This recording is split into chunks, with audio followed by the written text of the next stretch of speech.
Chicken korma নামটা শুনলেই প্রথমেই মাথায় আসে লাল রঙের একটা চিকেন কোরমার ডিশ, কিন্তু সেটাকেই একটু অন্যরকমভাবে হোয়াইট চিকেন কোরমা বানিয়েছি আমি।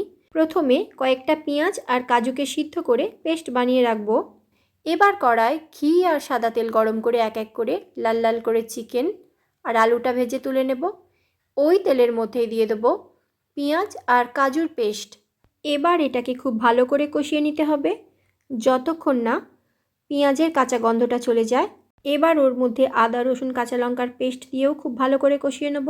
তেল ভেসে উঠলে টক দই আর ক্রিম সমপরিমাণে মিশিয়ে ওপর থেকে গরম মশলা, গোলমরিচ, নুন মিশিয়ে ভাজা চিকেন আর আলুটা দিয়ে খুব ভালোভাবে সিদ্ধ করে নামাবার আগে ফ্রেশ ক্রিম, জুলিয়ান করে কেটে রাখা আদা আর কিছুটা ধনেপাতা কুচি ছড়িয়ে নামিয়ে নিলেই তৈরি আমাদের দারুণ স্বাদের হোয়াইট চিকেন কোরমা। ভুল করেও এটার মধ্যে হলুদ আর লঙ্কা গুঁড়ো ব্যবহার করবেন না, তাহলে কিন্তু এর হোয়াইট কালারটা চলে যাবে। যেহেতু কাঁচা লঙ্কা আর গোলমরিচ দেওয়া আছে, তো ঝাল নিয়ে কোনো চিন্তা করতে হবে না। ক্রিমি টেক্সচার আর রিচনেসের জন্য ডিশটি আরও লোভনীয় হয়ে যায়। নান, রুটি, লুচি, পরোটা যে কোনো আইটেমের সঙ্গে এটা অসম্ভব খেতে ভালো লাগে। আমার বানানো বেস্ট চিকেন কোরমা এটি।